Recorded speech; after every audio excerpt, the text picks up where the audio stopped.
I started watching DC movies ever since I saw The Dark Knight Rises, directed by Christopher Nolan. That was my first experience with DC content. Ever since then, I've been obsessed with superhero movies and movies in general, especially something from DC coming out, and I'd watch it as soon as I can, but this time with The Flash.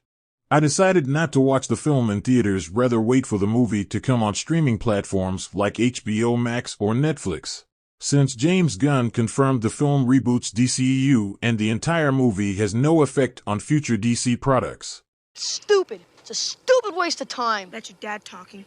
The worst Christopher Nolan Batman movie is still far superior compared to The Flash or Shazam 2. I would argue that even something as bad as Black Adam starring Dwayne Johnson is far better than The Flash.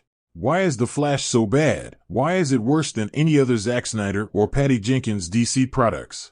There are many reasons for branding The Flash as the worst. Let's start with the story. For any movie to succeed, the film has to have a great story or plotline. In the case of the Flash movie, the plotline was taken directly from the Flashpoint Paradox animated movie and comics, the Flashpoint comic that involved a weak Superman and an old Batman who murdered people, plus a Wonder Woman vs. Aquaman plotline that involved civil war between the Amazons and Atlanteans.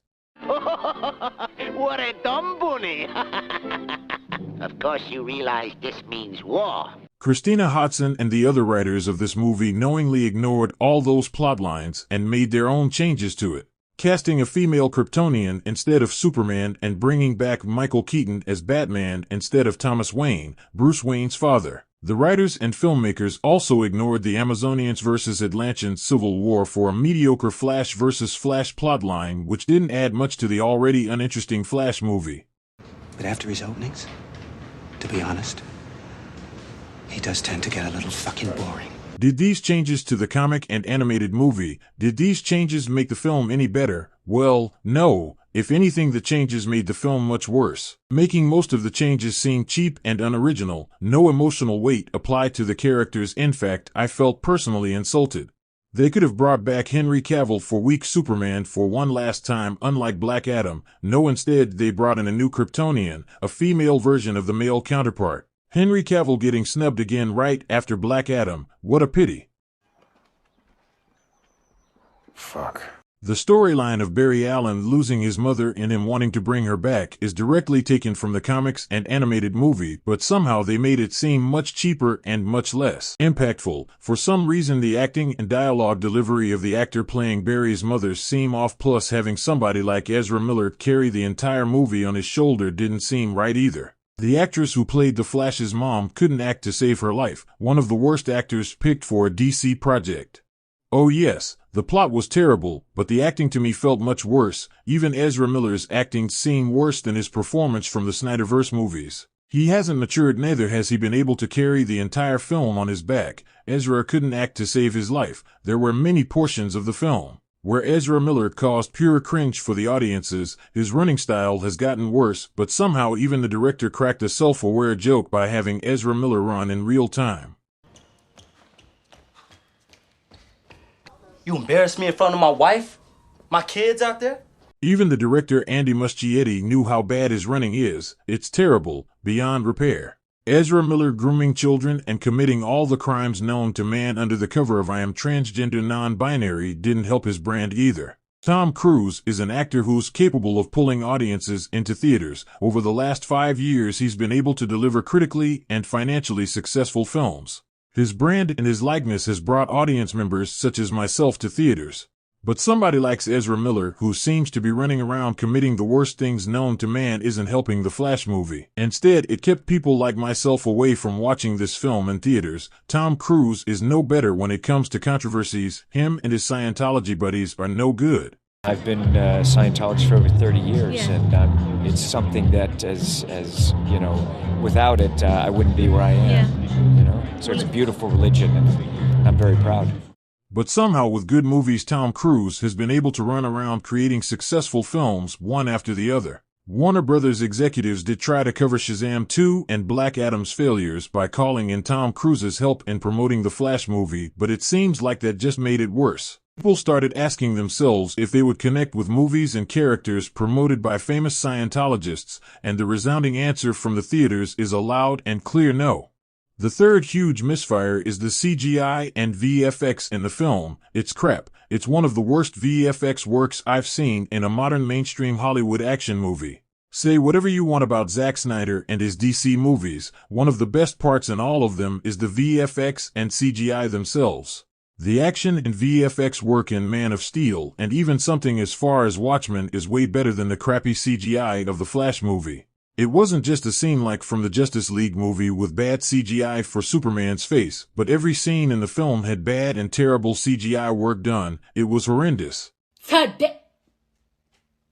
my God, what is that? Oh my God, what is that? Easily the worst CGI in a mainstream movie since Green Lantern or something like the X-Men Origins Wolverine. Oh yes, that's how bad The Flash is.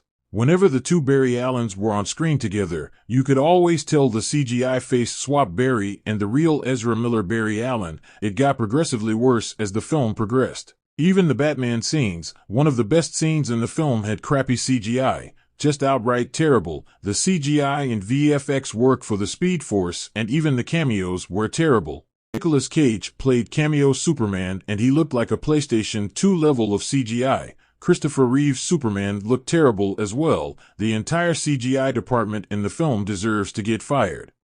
Why are you the way that you are? Honestly, every time I try to do something fun or exciting, you make it not that way. I hate so much about the things that you choose to be. The CGI-heavy third act of the film made Man of Steel look like the greatest film ever made, and that movie was made in 2013, 10 years ago. Imagine having worse VFX and CGI than Man of Steel or even Batman v Superman. Say what you want about Zack Snyder, he would have never made a film with such terrible CGI. Have you seen Zack Snyder Justice League? It was epic in scope and scale. Imagine releasing Zack Snyder's Justice League direct to streaming and releasing The Flash in theaters as if it deserved to be released in cinemas with all the crappy CGI, storyline, and acting. Who in the right mind? Who approved such a project? The movie started with a ridiculous CGI scene where Flash saves a dozen babies from a collapsing hospital building. My dude Flash throws CGI babies into microwaves and throws them around as if they mean nothing. The garbage CGI and acting in this scene alone told me everything I had to know about the trajectory of the Flash movie. I knew the film wouldn't end well and that I would have to sit through 2.5 hours of the film, staring at nothing but 2 or 3 versions of Ezra Miller fighting each other over garbage content. Oh God! Why didn't anybody tell me? Oh my God! My insides are on fire! No, please, no more. The first superhero scene wasn't anything original either. It felt like a scene out of 20th Century Fox's Quicksilver scene from X-Men Days of Future Past, unoriginal filth. That scene was followed probably the best chase scene in the whole film, the Batman Batmobile chase scene. If a 2.5-hour movie's best scene is a mediocre Batman action set piece copied from the first Deadpool movie, then that's definitely saying a lot about the quality of the Flash movie. In fact, the CGI from the Deadpool movie is much superior to the 2023 Flash movie. How awful is that? The best part of a Flash movie is a Batman cameo. All the characters felt meaningless and boring. There were no interesting characters in the film. I mean, sure, they had 3 versions of the Flash in the movie. Peter! Yeah. Oh, sorry. Did you mean or Peter? We're all Peter Parker. Same again. We're all Peter Parker. Similar to 3 Spider-Men in Spider-Man No Way Home, but those characters had years of build-up. Tobey Maguire had 3 movies of character growth and Andrew Garfield had 2 movies. Meanwhile, Tom Holland had more than 5 movies of character development that lead to a Spider-Verse movie. At the same time, the characters in the Flash movie had no growth or meaning. They felt uninspired and meaningless, similar to Doctor Strange 2, where Strange had to fight different versions of himself ranging from good guy Strange to evil Doctor Strange. The Flash felt the very same and not in a good way. Throughout the whole movie, the Flash's only motivation was to save his mother from death, which he gives up towards the end. In the Spider-Man movie, Peter Parker's entire goal was to save his name and later get revenge for his Aunt May's murder. A simple concept, but well executed. Meanwhile, The Flash couldn't execute its simple concept well enough to entertain 2 hours of runtime.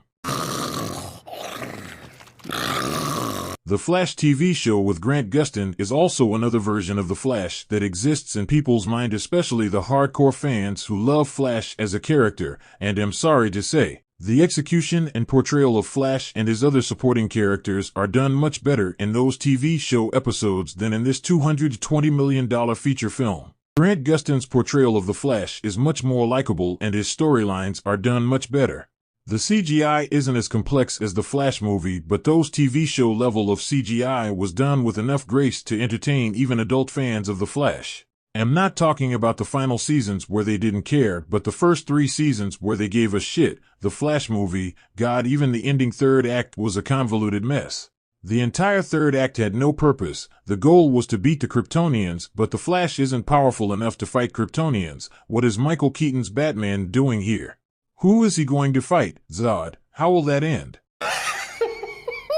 Supergirl dies fighting Zod again, and so does old Batman. I mean, what did you expect? Superman and Man of Steel should have never won that fight against Zod, as Zod is a trained general. Meanwhile, Superman is a farm boy. I do believe the filmmakers heard that criticism of Man of Steel and decides to update that aspect of the film and failed terribly. The fight between Zod and Supergirl had no weight. Firstly, the CGI was garbage.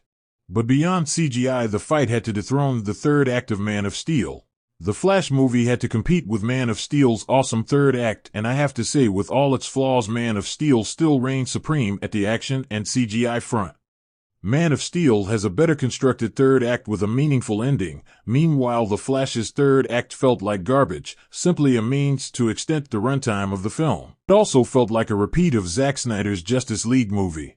In the Justice League film, The Flash travels back in time to restore a destroyed timeline where the Justice League dies. My dude reverses time and saves humanity. Something very similar happens here, where Zod wins and kills the knockoff Justice League and takes over Earth. Flash runs and enters the Speed Force 4-dimension interstellar kind of reality where he could see multiple realities where different versions of DC characters exist, and Flash gives up his quest to save his mom and everything goes back to normal, similar to Spider-Man No Way Home and even the Zack Snyder's Justice League. Oh yes, he replaced Batfleck with George Clooney, which was like your whatever, who cares. The entire movie was shit, so why would I care about Batfleck now? James Gunn has already announced his plan to nuke the DCEU as we know it, so who cares? The film seemed like a buddy cop movie from time to time, as the film relied on Ezra Miller to play 2 Barry Allens. The interaction between the 2 Barrys weren't terrible. The interaction created laughter that lasted for a while until the awful CGI stepped in to destroy the suspension of disbelief. Ezra Miller played 18-year-old Barry Allen like he was 10 years old, reminded me of Zachary Levi in the Shazam movies. The older Barry was no better. The villain Barry popped in for a brief second towards the end, and what did that accomplish? Pretty much nothing. Nothing of meaning or substance was lost or gained, stretching the runtime further. That's it. I'm really happy this movie bombed at the box office. It rightly deserves to bomb. The film was absolute nonsense, borrowed scenes from older and better superhero movies like Deadpool, Doctor Strange 2, or even the new Spider-Verse, Sony's animated Spider-Man movie, the worst multiverse film ever made. If you have 3 hours to waste and your only choice was to watch the Flash movie, I'd recommend rewatching CW's The Flash TV show once again. Nothing of meaning is lost by skipping this absolute mess of a DC movie. Tom Cruise has horrible taste in movies. Scientology surely burned his brain. Let's hope James Gunn learns from The Flash's mistakes and improves upon its ugliness and builds a better and improved Superman legacy.